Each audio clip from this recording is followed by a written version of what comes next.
एक शेरनी गर्भवती थी।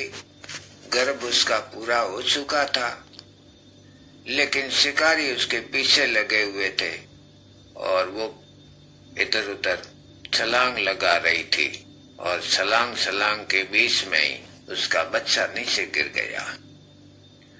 शेरनी ने छलांग लगाकर एक टीले से दूसरे टीले पर पहुंच तो गई, लेकिन उसका बच्चा नीचे गिर गया।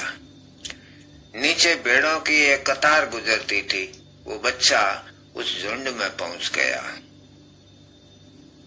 था तो वो शेर का बच्चा, लेकिन फिर भी भेड़ों को दया आ गई और उसे अपने झुंड में मिला लिया।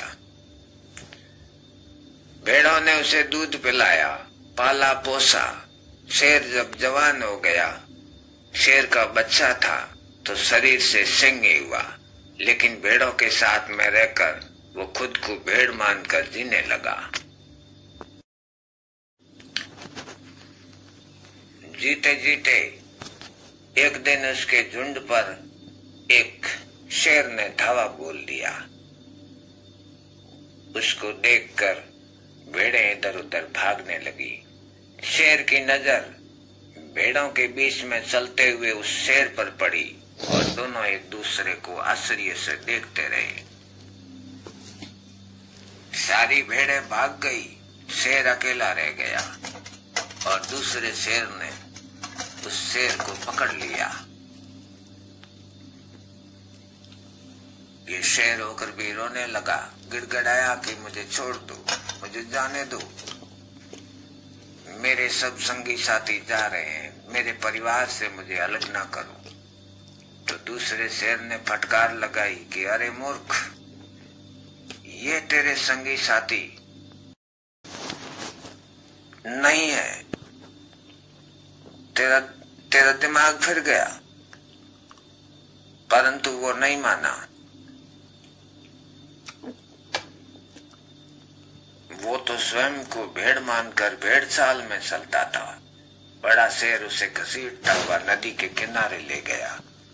दोनों ने नदी में झांका और बूढ़ा सिंह बोला कि नदी के पानी में अपना चेहरा देख और पहचान।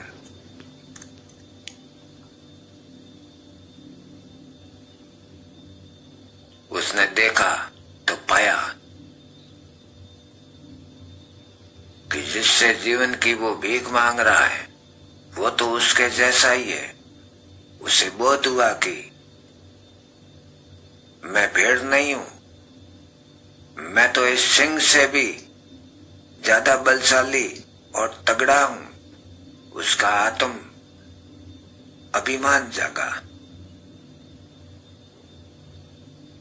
आत्म बल से भरकर उसने एक भीषण गर्जना की। सिंहनाद था वो। ऐसी गर्जना उठी उसके भीतर से कि पहाड़ भी कांप गए और बूढ़ा सिंह भी कांप गया। उसने कहा कि अरे, तू इतना जोर से दौड़ता है।